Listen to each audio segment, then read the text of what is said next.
6 জন জেলের একটা দল জাহাজ নিয়ে গভীর সমুদ্রের দিকে রওনা দেয় মাছ ধরার জন্য। তাদের জাহাজ যখন বারমুডা ট্রায়াঙ্গেলের দিকে যাচ্ছিল, ঠিক তখনই তারা পড়ে যায় ভয়াবহ ঘূর্ণিঝড়ের মধ্যে। একটা নয়, তিনটা ঘূর্ণিঝড়। 80 থেকে 100 ফুট উচ্চতার বিশাল বিশাল ঢেউ, মানে 8 থেকে 10 তলা বিল্ডিং এর সমান উঁচু উঁচু ঢেউ আশ্রে পড়তে থাকে, আর তারা বেঁচে থাকার জন্য আপ্রাণ চেষ্টা চালাতে থাকে। না, এটা কোনো কাল্পনিক কাহিনী নয়, একটা সত্যি ঘটনার উপর নির্মিত ওই মুভি, যা দেখার সময় আপনার নিঃশ্বাস বন্ধ করে দিবে। ওই ভয়ানক ঝড়ের কবল থেকে ওরা কি বেঁচে ফিরতে পারে, নাকি চিরদিনের জন্য তলিয়ে যেতে হয় ওই গভীর সমুদ্রে, সেটাই জানবো আমরা আজকের ভিডিওতে। একটা শ্বাসরুদ্ধকর মুভি দ্য পারফেক্ট স্টর্ম শুরু করতে যাচ্ছি আজ, আর আপনারা এখন আছেন অরণ্যে।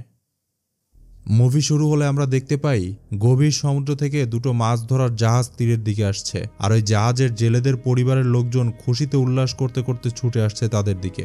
জাহাজ যখন তীরে ভেড়ে, তখন জেলেদের আপনজনেরা তাদেরকে জড়িয়ে ধরে। কয়েক মাস হয়ে গিয়েছে তারা ওদের দেখেনি। জাহাজে যারা মাছ ধরতে যায় তারা সাধারণত কয়েক মাসের জন্য চলে যায়। সবুজ জাহাজটার ক্যাপ্টেন বিলি আর লালটার ক্যাপ্টেন লিন্ডা, ওরা কি পরিমাণ মাছ ধরেছে ওদের বস সেটা দেখতে চায়, অর্থাৎ জাহাজের মালিক সেটা দেখতে চায়। মাছের পরিমাণ দেখে বস তেমন একটা খুশি হয় না। সে বলে, এই কয়টা মাছ তো আমি একা গেলেই ধরতে পারতাম, তোমরা এতজন জেলে মিলে মাত্র এই কয়টা মাছ ধরলে। বিলি তখন বসকে বলে, অনেক ঝামেলা গিয়েছে বস আমাদের উপর থেকে, সামনের বার আমরা পুষিয়ে দিব। লিন্ডা বলে, দেখতেই তো পাচ্ছেন আমার জাহাজের একজন মারা গিয়েছে, তার উপরে আবহাওয়াটাও ভালো ছিল না। বস বলে, দেখো এই কয়টা মাছ দিয়ে আমার তো খরচই উঠবে না, তোমাদের এই সিজনে আবারও যেতে হবে মাছ ধরতে। বসের এই কথা শুনে ওরা মন খারাপ করে ফেলে, কারণ বিগত কয়েক মাস ধরে ওরা সমুদ্রে ছিল। এখন অন্তত 3 মাস ওরা রেস্ট নেওয়ার পরে আবার সমুদ্রে যাওয়ার কথা, কিন্তু বস ওদের বিশ্রামের সুযোগ না দিয়ে এখনই আবার সমুদ্রে যেতে বলছে, 2-1 দিনের ভিতরেই। এটা ওদের উপর এক প্রকার অত্যাচারই বলা যায়। মন খারাপ হলে ওরা মাছ মাপামাপি শেষ করে আর নিজেদের ভাগের টাকা লাইনে দাঁড়িয়ে নিয়ে নেয় বসের কাছ থেকে। ক্যাপ্টেন বিলির টাকা দেওয়ার সময় বস তাকে বলে, লিন্ডা একজন মেয়ে মানুষ হয়ে যে পরিমাণ মাছ নিয়ে এসেছে তুমি তো তার ধারে কাছেও আনতে পারোনি। পরের বার লিন্ডাকে ফলো করবে, ও সমুদ্রের যে অংশে যায় তুমিও সেখানে যাবে।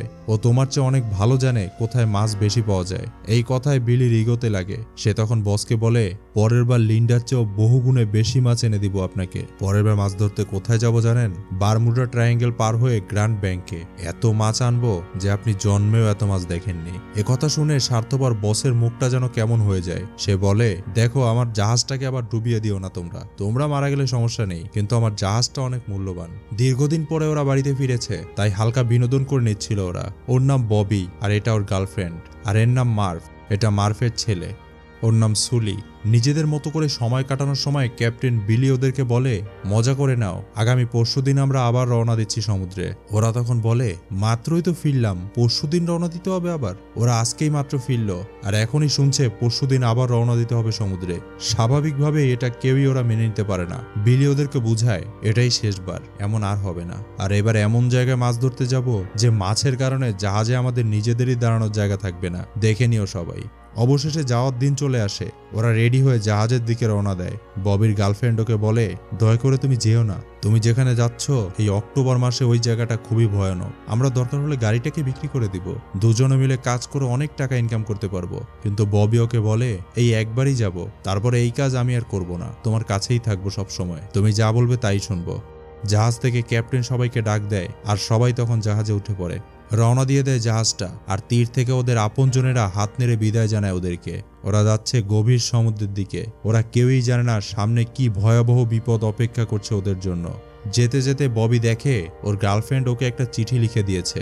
হ্যালো ববি, ভাবছিলাম তোমাকে সারপ্রাইজ দিব, কিন্তু আর চেপে রাখতে পারলাম না। আমি টাকা জমিয়ে নতুন একটা বাড়ি কিনেছি আমাদের জন্য।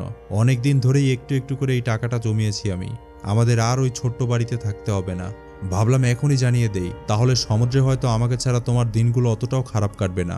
খুশি মনে সে বিলির কাছে চলে আসে। বিলি জিজ্ঞেস করে, এত খুশি কেন ববি, কি হয়েছে তোমার? ববি তখন বলে, জানেন ক্যাপ্টেন, আমি এমন একটা মেয়েকে পেয়েছি যাকে ছাড়া আমি 2 গজও দূরে থাকতে পারি না, কিন্তু বেশিরভাগ সময় আমাকে থাকতে হয় ওর থেকে অনেক দূরে, কারণ আমি মাছদের থেকেও দূরে থাকতে পারি না।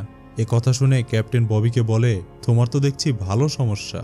অন্যদিকে দেখা যায় আবহাওয়াবিদরা দেখতে পাচ্ছে বারমুডা ট্রায়াঙ্গেলের কাছে বিশাল বিশাল 3টা ঘূর্ণিঝড়ের সৃষ্টি হচ্ছে। ধীরে ধীরে ওগুলো বড় হচ্ছে। ওগুলোকে দেখে মোটেও কোনো স্বাভাবিক ঝড় মনে হচ্ছে না। ওদিকে ওরা জাহাজ নিয়ে সমুদ্রের বেশ কিছুটা গভীরে চলে এসেছে। অল্প অল্প করে মাছও পেতে শুরু করেছে, কিন্তু ওদের দরকার আরো অনেক অনেক মাছ। সেটা পেতে হলে যেতে হবে আরো বহু দূরে, বারমুডা ট্রায়াঙ্গেল পার হয়ে গ্র্যান্ড ব্যাংকের দিকে। ওদের ভিতরে সুলি নামের লোকটা একটু অন্যরকমের, একটু বদ টাইপের। সব দলের ভিতরেই এরকম একজন বদ লোক থাকে যে সব সময় সবার পিছনে লেগে থাকে। সব সময় সুলি মার্ফের পিছনে লেগে থাকে, এজন্য মার্ফের সাথে তার সব সময় ঝগড়া লেগেই থাকে। একদিন রাতে ওদের বড়শিতে বড় কিছু টান পড়ে। ওরা বুঝতে পারে বিশাল কোনো মাছ ধরা পড়েছে। সবাই মিলে টেনে ওটাকে উপরে উঠায় আর দেখতে পায় ওটা একটা ভয়ঙ্কর হাঙর। হাঙরটা তখন কামড় বসিয়ে দেয় ববির পায়ে। সবাই মিলে আপ্রাণ চেষ্টা চালাচ্ছিল ওটাকে ছুটানোর জন্য, কিন্তু সবাই যখন ব্যর্থ হয়ে যায় তখন বিলি একটা বন্দুক নিয়ে এসে ওটার মাথায় গুলি করে দেয়। আর এরপরে ববি পাটাকে বের করতে পারে। দেখা যায় ওর পায়ে বেশ ভালো রকম জখম হয়েছে। অন্যদিকে একটা প্লেন বারমুডা ট্রায়াঙ্গেল পার হওয়ার সময় ওই ভয়ানক ঝড়ের কবলে পড়ে যায় আর নিখোঁজ হয়ে যায়। এদিকে ওরা বড়শিতে ছোট ছোট মাছ টোপ হিসাবে গেঁথে সমুদ্রে ফেলছে বড় মাছ ধরার জন্য। ওরা এখন যেখানে রয়েছে সেখানে ঝড় না হলেও বৃষ্টি হচ্ছে সমানে। একটা বড় বড়শি মার্ফের হাতে ধরা ছিল, আর হঠাৎই ওটায় টান লেগে যায়। মার্ফের হাতের ভিতরে ঢুকে যায় বড়শিটা আর টেনে তাকে ফেলে দেয় সমুদ্রে। ওরা তখনও খেয়ালই করেনি যে মার্ফ পানিতে পড়ে গিয়েছে। তখনই প্রথমেই সুলি পানিতে লাফিয়ে পড়ে, আর এরপরে ববিও লাফিয়ে পড়ে পানিতে। বড়শির রশিটা ধরে ধরে ওরা মার্ফের দিকে এগোচ্ছে, আর মার্ফও দূরে সরে যাচ্ছে। একটা সময় পরে মার্ফ আর নিঃশ্বাস ধরে রাখতে পারে না, তার নাক মুখ দিয়ে পানি ঢুকে যায় আর তার নিঃশ্বাস বন্ধ হয়ে যায়। সুলি আর ববি ওকে খুঁজে পায় আর দ্রুততার সাথে ওকে ধরে পানির উপরে নিয়ে আসে। অন্যরা রশি ফেলে ওদেরকে টেনে উপরে উঠায়। ওরা বুঝতে পারে না মার্ফ বেঁচে আছে নাকি মারা গিয়েছে। নিঃশ্বাস প্রশ্বাস তার আর চলছে না, তবুও তার বুকে চাপ দিয়ে নিঃশ্বাস ফেরানোর চেষ্টা করে বিলি। এক সময় পরে মার্ফের মুখ থেকে পানি বের হয়ে যায় আর সে নিঃশ্বাস নিতে শুরু করে। এ যাত্রায় সে বেঁচে গেল। বিলির কাছ থেকে টিটানাস নেওয়ার সময় ও জানতে পারে সুলি আর ববি ওকে বাঁচিয়েছে, আর পানিতে প্রথমেই যে ঝাঁপিয়ে পড়েছে সেটা সুলি। এটা শোনার পরে ওর যেন বিশ্বাসই হচ্ছিল না যে সব সময় ওর পিছনে লেগে থাকে আর ওর সাথে ঝগড়া করে সেই ওকে বাঁচানোর জন্য প্রথমেই লাফিয়ে পড়েছে। তখনই ও বুঝতে পারে সব সময় পিছনে লেগে থাকলে আর ঝগড়া করলেই সবচেয়ে বড় শত্রু হবে এমন কোনো কথা নেই। বিপদে যে সেই প্রথমে ঝাঁপিয়ে পড়ে এটা তো আজই প্রমাণ হয়ে গেল। ববি আর সুলির কাছে গিয়ে তাদেরকে ধন্যবাদ জানায় মার্ফ। সুলি তখন বলে, আমি পানিতে পড়ে গেলে তুমিও লাফিয়ে পড়ো, জাহাজে বসে থেকো না কিন্তু। অন্যদিকে দেখা যায় কয়েকজন লোক একটা লিলিপুট নৌকা নিয়ে সমুদ্রে এসেছিল ঘুরতে, আর ওরা তখন পড়ে যায় ওই ঝড়ের কবলে। আনন্দ ভ্রমণে এসে এখন ওরা কোনো মতে জীবন বাঁচাতে পারলেই যেন খুশি। এদিকে ক্যাপ্টেন বিলির জাহাজ যেখানে রয়েছে সেখানে তারা তেমন আশানুরূপ মাছ পাচ্ছে না, তাই তারা সিদ্ধান্ত নিয়েছে ফ্লামিশ ক্যাপের দিকে যাবে, অর্থাৎ যেখানে সেই ভয়ঙ্কর ঝড় হচ্ছে সেদিকে। ওখানে যাওয়ার সময় ক্যাপ্টেন লিন্ডা রেডিওর মাধ্যমে যোগাযোগ করে বিলির সাথে। সে তখন বিলিকে বলে, ভুলেও ফ্লামিশ ক্যাপের দিকে যেও না, জীবন নিয়ে ফিরে আসতে পারবে না। বিলি লিন্ডাকে জানায়, বাঁচামরও পরের কথা, আগে আমাকে প্রচুর মাছ ধরতে হবে। প্রেস্টিজের ব্যাপার হয়ে দাঁড়িয়েছে। লিন্ডার বারণ সত্ত্বেও ওরা ওদিকেই যেতে থাকে। যাওয়ার পথেই তারা প্রচুর মাছ পেতে শুরু করে। আনন্দে তারা আত্মহারা হয়ে পড়ে। কিসের ঝড় কিসের কি, আগে মাছ ধরতে হবে, এটা ভেবেই তারা আরো সামনে আগায় সেই ভয়ঙ্কর ঝড়ের দিকে। অন্যদিকে ট্যুরিস্টদের সেই লিলিপুট নৌকাটা ঝড়ের আঘাতে সমুদ্রে উল্টে পড়ে আর তারা সবাই পড়ে যায় পানিতে। তাদের উদ্ধার করতে আসে একটা হেলিকপ্টার, কোনো মতে তাদেরকে উদ্ধার করে একটা জাহাজে তুলে দেয়। পরের দিন ওরা যখন আবার মাছ ধরছিল তখনও তারা প্রচুর মাছ পাচ্ছিল, কিন্তু তখন ওদের মধ্যে থেকে একজন বিলিকে জানায় বরফ তৈরির মেশিনটা নষ্ট হয়ে গিয়েছে, তাই আর বরফ তৈরি হচ্ছে না। যেহেতু বরফ তৈরি করা যাবে না তাই আর মাছ ধরে লাভ নেই, কারণ মাছ সব নষ্ট হয়ে যাবে। যেই মাছ তারা ধরতে পেরেছে যত দ্রুত সম্ভব তাদের কাছে যেই মাছ আছে এই মাছ নিয়ে বাড়িতে পৌঁছাতে হবে, তা না হলে এগুলো নষ্ট হয়ে যাবে। ওরা তখন বাড়ির দিকে রওনা দিয়ে দেয়, আর তখনই ওদের উপরে আঘাত হানে সেই ভয়ঙ্কর ঝড়টা। ওরা ওটাকে সাধারণ ঝড় মনে করে তেমন একটা পাত্তা দেয় না। লিন্ডা আবার তখন রেডিওর মাধ্যমে বিলির সাথে যোগাযোগ করে। লিন্ডা তখন জানতে পারে ওরা পশ্চিম দিকে যাচ্ছে। তখনই সে বিলিকে বলে, ভুলেও পশ্চিম দিকে যেও না, ঝড়টা দিক পরিবর্তন করেছে আর ওদিকেই যাচ্ছে, বেঘরে মারা পড়বে। যদি বাঁচতে চাও অন্যদিকে ঘুরে যাও। ঝড়ের আঘাতের কারণে তাদের অ্যান্টিনাটা ভেঙে গিয়েছিল, তাই নেটওয়ার্কের সমস্যার কারণে তারা ঠিকমতো কথাও শুনতে পাচ্ছিল না, আর এজন্য লিন্ডার কথাটা ঠিকমতো শুনতে পায়নি। লিন্ডা তখন উদ্ধারকারী দলকে বিলিদের অবস্থান জানায় আর সাহায্য পাঠাতে বলে। ওদের উদ্ধার করতে আসে একটা হেলিকপ্টার, ফ্ল্যাশ লাইট দিয়ে অনেক খোঁজাখুঁজি করে, কিন্তু কোথাও ওদেরকে খুঁজে পায় না। একসময় হেলিকপ্টারটা এই ভয়ঙ্কর ঝড়ে তাল সামলাতে না পেরে পানিতে পড়ে যায়। অন্যদিকে বিলিদের জাহাজ ঝড়ের কবলে পড়ে বেহাল অবস্থা হয়ে যায়। উত্তাল সমুদ্রে ঢেউয়ের কারণে তাদের জাহাজটা এখন ডোবে তো তখন ডোবে এমন অবস্থা। পানির শক্তিশালী আঘাতের কারণে তাদের দরজা জানলা সব ভেঙে যায়। পানির ঝাপটা থেকে বাঁচার জন্য তারা আপ্রাণ চেষ্টা চালিয়ে যাচ্ছে। রিজার্ভে থাকা দরজাগুলো তারা লাগানোর চেষ্টা করে, কিন্তু ভাগ্য ওদের সাথে নেই। দরজাগুলো এক এক করে উড়ে চলে যায় সমুদ্রের মাঝখানে। একসময় জাহাজ থেকে পড়ে যায় একজন, বহু কষ্টে তাকে উপরে ওঠায় বাকিরা। ওরা এতক্ষণে বুঝতে পারে এটা মোটেও কোনো স্বাভাবিক ঝড় নয়, এটার মোকাবেলা করা মুশকিল। ওদের এই ছোট্ট জাহাজ এই ভয়ঙ্কর ঝড় সামলাতে পারবে কিনা সে সম্পর্কে ওরা সন্দেহ প্রকাশ করতে থাকে। বিশাল বিশাল ঢেউ আছড়ে পড়ে ওদের জাহাজের উপরে। এমন ঝড়ের সম্মুখীন ওরা জীবনে কখনো হয়নি। অন্যদিকে ওদের বাড়ির সবাই তখন ঘরের ভিতরে বসে প্রার্থনা করছিল আর টিভিতে ঝড়ের খবর দেখছিল। বিলিদের বস তখন সেখানে এসে তাদেরকে জানায় ওদেরকে উদ্ধার করতে গিয়েছিল একটা হেলিকপ্টার, কিন্তু সেটাও পানিতে ডুবে গিয়েছে। এখন এই ঝড় মোকাবেলা করে ওরা ফিরতে পারবে কিনা সে ব্যাপারে সন্দেহ আছে আমার। তোমরা সবাই দোয়া করো যেন ওরা ঠিক মতো ফিরতে পারে। কিন্তু বিলি যেরকম দক্ষ ক্যাপ্টেন, তাতে হয়তো ওদের আবার ফিরে আসার সম্ভাবনা আছে।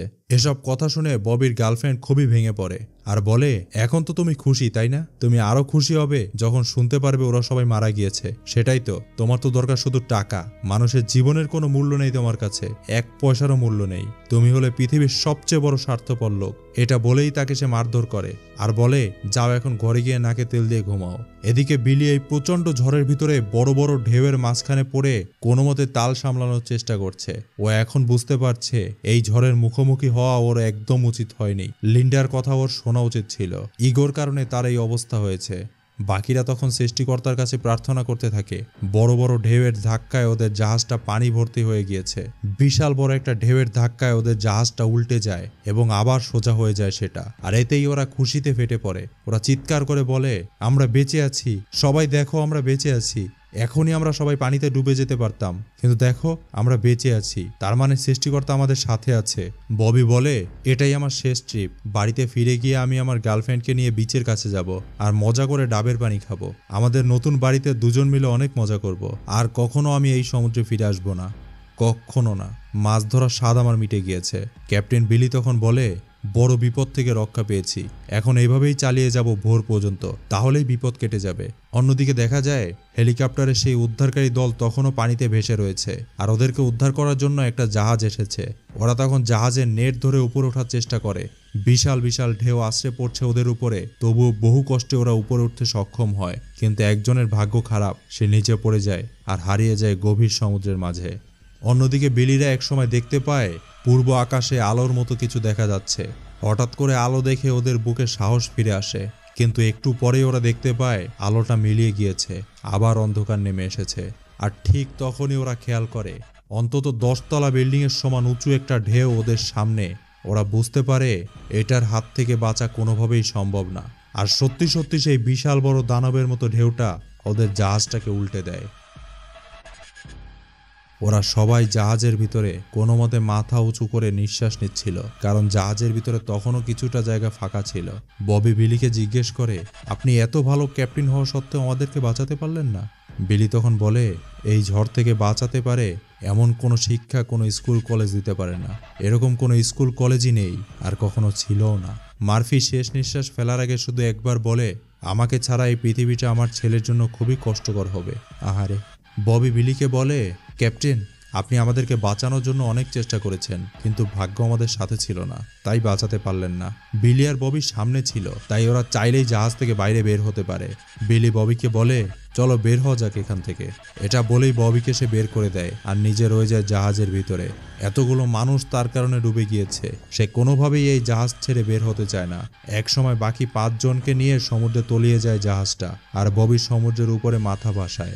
বিশাল বিশাল ঢেউ আসছে পড়ছে তার উপরে। সে তখন তার গার্লফ্রেন্ডকে উদ্দেশ্য করে বলে, তুমি কি শুনতে পাচ্ছ আমাকে? জানো আমি তোমাকে কতটা ভালোবাসি? তুমি কখনোই জানতে পারবে না সেটা। না, আমি তোমাকে গুড বাই জানাবো না। তোমার জন্য আমার তরফ থেকে শুধু ভালোবাসাই রইল, অফুরন্ত ভালোবাসা। এবং এক সময় ববি এই বিশাল ঢেউ সামলাতে না পেরে পানিতে তলিয়ে যায়, আর আমরা দেখতে থাকি সুবিশাল সমুদ্রের মাঝে একের পর এক দানবাকৃতির ঢেউ খেলা করছে।